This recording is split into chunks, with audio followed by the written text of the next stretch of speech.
അമ്മയ്ക്കൊപ്പമുള്ള യാത്ര ശരിക്കും ആൺമക്കൾ പൊതുവെ അല്ലെങ്കിൽ ആൺകുട്ടികൾ പൊതുവെ പിയർ ഗ്രൂപ്പ്, അതായത് സ്വന്തം കൂട്ടുകാർക്കൊപ്പം അല്ലെങ്കിൽ ഫാമിലി ഭാര്യയ്ക്കോ അല്ലെങ്കിൽ കാമുകിക്കോ അങ്ങനെയൊക്കെ സുഹൃത്തിനൊപ്പം അങ്ങനെയൊക്കെയാണ് കൂടുതൽ യാത്ര ചെയ്ത് കാണാറുള്ളത്. മകനും അമ്മയും കൂടിയുള്ള ആ ഒരു കോംബോ അതിലേക്ക് എങ്ങനെയാണ് എത്തിയത്? ശരിക്കും അതിലേക്ക് എങ്ങനെ എത്തിയെന്ന് ചോദിച്ചാൽ എനിക്കറിയാം അമ്മയ്ക്ക് യാത്രകൾ ഒരുപാട് ഇഷ്ടമാണെന്ന്. അപ്പോൾ നമ്മളൊരിക്കലും അതിന് തടസ്സം നിൽക്കരുത്.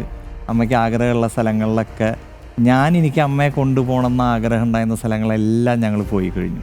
ബക്കറ്റ് ലിസ്റ്റ് ഫിനിഷായി. എൻ്റെ ബക്കറ്റ് ലിസ്റ്റ് എല്ലാം ഞാൻ ടിക്കറ്റ്. അമ്മയുടെ തീർന്നിട്ടില്ല.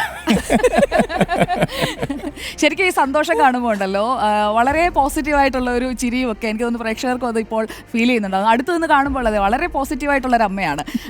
ഈ അമ്മ മകനെ വളർത്തുമ്പോൾ മകനോട് പറയുമായിരുന്നു എല്ലാ ദേശങ്ങളിലും പോകണം, എല്ലാ ദേശങ്ങളെയും അറിയണം, അങ്ങനെയൊക്കെ? എനിക്കൊരാഗ്രഹം ആരോടും ഞാൻ സംസാരിക്കാറില്ല, എല്ലാം എനിക്ക് കിട്ടാറാണ് പതിവ്. ഇതും ഇത്ര വലിയ സൗഭാഗ്യം എനിക്ക് കിട്ടുന്ന സ്വപ്നത്തിൽ പോലും വിചാരിച്ചു. ഇന്നലെ ഞാൻ കുംഭമേള തൊഴുതു വന്ന ആ സൗഭാഗ്യം എൻ്റെ മകൻ തന്നതാണ്. അത് പെട്ടെന്ന് എടുത്ത തീരുമാനമായിരുന്നു അതോ നേരത്തെ പ്ലാൻ ചെയ്തു? അല്ല, പക്ഷെ അടുത്ത് മുമ്പ് പോയി അമ്മയ്ക്ക് പോകാൻ ബുദ്ധിമുട്ടാണ് എന്ന് പറഞ്ഞിട്ട് എന്നെ കൊണ്ടുപോയില്ല. പിന്നെ ശരത്തിൻ്റെ ഫ്രണ്ടിനെ മുഖാന്തരം എന്നെ ഒരു ദിവസത്തിന് വിളിച്ചു പോയി തൊഴുതു. ഞാൻ വിചാരിച്ചു ഭയങ്കര തിരക്കായിരിക്കും, അതിൻ്റെ ഇടയിൽ കൊണ്ടുപോകാൻ പാടായിരിക്കും എന്ന് വിചാരിച്ച് ഞാൻ ആദ്യം പോയി. ചെന്നപ്പോൾ മാനേജബിളാണ്, എനിക്ക് അവിടെ 2-3 ഫ്രണ്ട്സൊക്കെ ഉണ്ട്. അപ്പോൾ അമ്മയെ കൊണ്ടുവന്നാലും ബുദ്ധിമുട്ടില്ല.